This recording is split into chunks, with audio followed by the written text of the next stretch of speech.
আরে আরে আরে শুনিয়ে মেয়ে পটানোর জন্যে আপনি তো রেডি হয়ে গেছেন। কিভাবে পটাবেন সেটাও আমি অনেক ভিডিওতে বলেছি, আর আপনি সেটাই করে যাচ্ছেন। কিভাবে মেয়ে পটাবেন, কিংবা ড্যাব ড্যাব করে মেয়েদের দিকে তাকিয়ে যাচ্ছেন। তো কখন মেয়েটাকে পটাবেন, কখন মেয়েটাকে ভালোবাসবেন, কখন মেয়েটাকে আপনার নিজের করে নেবেন? কিন্তু আপনি এটা কি জানেন, যে মেয়েটার জন্য আপনি অপেক্ষা করছেন, আদৌ সেই মেয়েটা ভালো তো? তার চরিত্রটা ভালো তো? নাকি তাকে ভালোবেসে আপনি মাঝপথে আপনাকে ঠকিয়ে চলে যাবে, আপনাকে সব নিঃস্ব করে দিয়ে চলে যাবে? হুম শুধু কি রূপে মোহ হলে হবে? তার গুণটা তো দেখতে হবে, তাই না? আপনি যাকে পছন্দ করেন কিংবা যার সাথে প্রেম করবেন বলে ভাবছেন, সেই মেয়েটা সত্যি কি ভালো তা আপনি চিনে নিন। আমি কিছু সহজ উপায় বলবো, যে মেয়েটা সত্যিই ভালো কি না খারাপ, চরিত্রহীন নারী চেনার আমি কয়েকটা সহজ উপায় বলবো।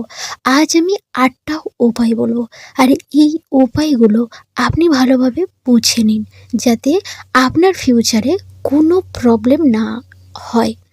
চরিত্রহীন মেয়ে চেনার 8টা উপায়। একই সময়ে বহু পুরুষের সঙ্গে তারা বিভিন্ন রিলেশন রাখতে পছন্দ করে, এমন নারীর সংখ্যা কিন্তু আমাদের সমাজে দিনে দিনে কিন্তু বেড়েই চলেছে। আর আপনি কিন্তু সেটা বুঝতেই পারেন না, কারণ তারা বুঝতেই দেন না।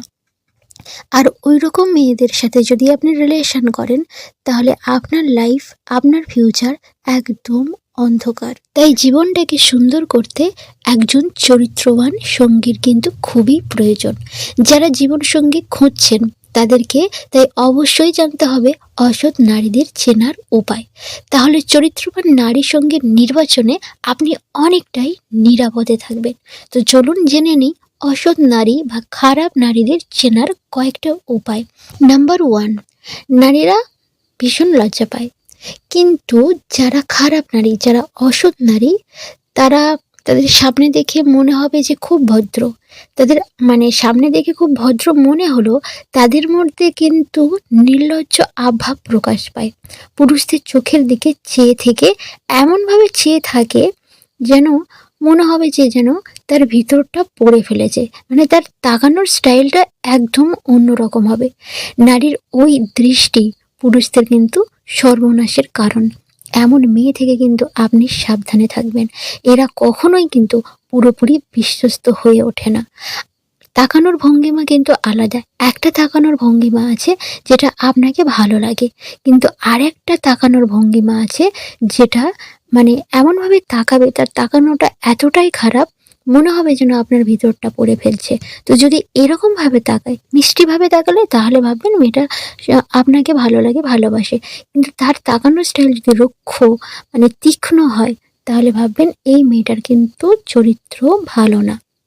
নাম্বার 2, মাথার চুল নিয়ে নাড়াচাড়া করতে শুরু করে কথা বলার সময় পুরুষকে বাধ্য করে তার রূপের দিকে নজর দিতে। ইচ্ছে করে ইঙ্গিতবাহী পোশাক পরে, নানা রকমের খারাপ ড্রেস পরে আসে পুরুষদের কাছে, যাতে সহজেই তার দিকে আকৃষ্ট করতে পারে। নাম্বার 3, কিছু নারী পুরুষদের সঙ্গে প্রথমে বন্ধুত্ব করে, তারপর তার বাড়ির ব্যাপারে খোঁজ নিতে থাকে। যেহেতু এই নারীকে পুরুষ সহজেই বিশ্বাস করে নেয়, যখন বাড়ির ব্যাপারে জানতে চাইবে, তো তখন প্রত্যেক ছেলেই ভীষণভাবে তাকে পছন্দ করবে। তো তার মন জেতার জন্যে সে তার বাড়ির ব্যাপারে জানতে চাইবে, নিজের সম্পর্কে সবই তাকে বলে ফেলবে। এমন নারী কিন্তু পুরুষকে ফাঁদে ফেলতে কিন্তু ওস্তাদ। নানাভাবে তারা বিশ্বাস অর্জন করে, ব্ল্যাকমেল করতেও কিন্তু পিছপা হয় না এইসব নারীরা। এইসব অসৎ নারী থেকে আপনি কিন্তু দূরে থাকবেন। নাম্বার 4, নানা ছুতোয় কথা বলার সুযোগ খোঁজে এইসব নারীরা। এড়িয়ে গেলে আবার বাড়ি চলে আসে, যেহেতু ততদিনে বাড়ির লোকের সঙ্গে তার কিন্তু একটা সদ্ভাব, সুন্দর একটা সম্পর্ক গড়ে উঠেছে। কারণ প্রথমেই সে তো আপনার বাড়ি সম্পর্কে জেনে নিয়েছে, বাড়ির সাথেও সে রিলেশনটা ভালো তৈরি করে নিয়েছে। তাই সে কিন্তু যদি আপনাকে না দেখতে পায়, সে আপনার বাড়িতেও চলে যাবে। আর বাড়ির লোকেদের নজর তো সে কেড়ে নিয়েছে, বাড়ির লোকেদের বিশ্বাসও সে জয় করে ফেলেছে। তো সহজেই তাকে বিশ্বাস করে ফেলবে। তো এরকম নারীদের থেকে আপনাকে কিন্তু দূরে থাকতে হবে।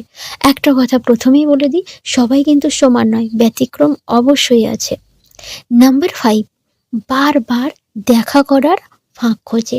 সেই দেখা হওয়া কিন্তু একান্তে, অন্য কাউকে তারা ডাকে না। তো যদি কোনো নারী এরকম করে তাহলে কিন্তু আপনাকে দেখতে হবে, আপনাকে ভাবতে হবে যে মেয়েটা কেমন, আপনাকে সতর্ক হতে হবে। নাম্বার 6, মাঝরাতে হঠাৎ করে আপনাকে মেসেজ করবে। রাত 1টা 2টোর সময় একদম রোমান্টিক মেসেজ, একদম মাখো মাখো মেসেজ আপনাকে পাঠাতে থাকবে, যাতে আপনি তার উপরে একদম ক্রাশ খেয়ে যান। নাম্বার 7, যেসব নারী মদ্যপানে আসক্ত তাদের থেকে দূরেই থাকা সব থেকে আপনারই মঙ্গল। কারণ নেশা এদের সততাকে একদম বিনষ্ট করে, সাথে এদের চরিত্র ও কুমারিত্ব এরা হারায়। তাই যেসব নারী মদ্যপান করে, তো সেই সব নারী থেকে আপনাকে কিন্তু দূরে থাকতে হবে। নাম্বার 8, সবার শেষ পয়েন্ট, অসৎ নারী নানা অছিলায় যৌনতাকে নিয়ে আসে আলোচনার মধ্যে। পুরুষকে যৌনভাবে উত্তেজিত করার কিন্তু এরা চেষ্টা করে। সেই উত্তেজনার বশে পুরুষ যদি মাত্রাতিরিক্ত কিছু করেও ফেলে, বিপদ কিন্তু পুরুষেরই। এই নারী কিন্তু অবলীলায় দোষ চাপিয়ে দিতে পারে পুরুষের ঘাড়ে, এবং তখন তার ফায়দা ওড়ায়। সে যে স্বার্থের জন্য এসেছে সেটা কিন্তু আপনার থেকে নিয়ে ছাড়ে। তাই সাবধানে থাকুন। এই 8টা উপায় বললাম, এই 8টা উপায় যদি কোনো মেয়ের সাথে মিলে যায় তাহলে সেই মহিলা বা সেই মেয়ের থেকে আপনি দূরে থাকুন। আমি জানি মেয়েরা আপনাকে পাত্তা দেয় না, আর এখনকার মেয়ে পাওয়া মানে ভীষণ চাপের। তবুও আমি বলবো, আজ আমি যে 8টা উপায় বললাম, এই 8টা উপায় আপনি কিন্তু মাথায় রাখবেন। আপনি যাকে পছন্দ করেন, যাকে আপনি ভালোবাসবেন, তো আপনি দেখবেন তাদের মধ্যে এই গুণগুলো, মানে এই বাজে জিনিসগুলো আছে কিনা। গুণ তো নয়, এগুলো খুবই খারাপ অভ্যাস। এইসব মেয়েদের থেকে একটু সতর্ক হয়ে থাকবেন, কারণ সব মেয়ে সমান হয় না, আপনার জীবনটা পুরো ধ্বংস হয়ে যাবে। আর একটা কথা, শুধু কিন্তু মেয়েরাই অসৎ হয় না, ছেলেরাও কিন্তু অসৎ হয়। আর এটা নিয়ে আমি কিন্তু ভিডিও ছাড়বো, পরের ভিডিও আমি বানাবো অসৎ পুরুষকে চেনার উপায়। শুধু যে মেয়েরা সেটা কিন্তু নয়, আগে মেয়েদের সম্পর্কে বললাম, তারপর আমি আসছি ছেলেদের সম্পর্কে বলতে। তো এখন এই পর্যন্ত, টাটা।